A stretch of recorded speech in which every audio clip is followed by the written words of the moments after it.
আসসালামু আলাইকুম। সাংবাদিক ভাই ও বোনেরা, আপনারা দীর্ঘ প্রতীক্ষায় ছিলেন, সারা জাতি প্রতীক্ষায় আছে।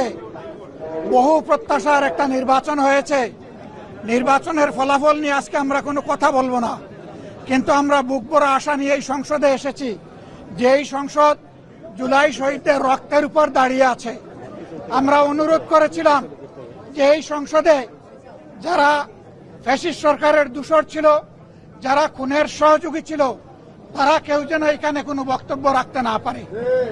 এই প্রেসিডেন্ট তিনটা কারণে অপরাধী, যার বক্তব্য এই মহান সংসদে আমরা শুনতে পারি না। প্রথম কারণ হচ্ছে তিনি সমস্ত খুনের সহযোগী ছিলেন।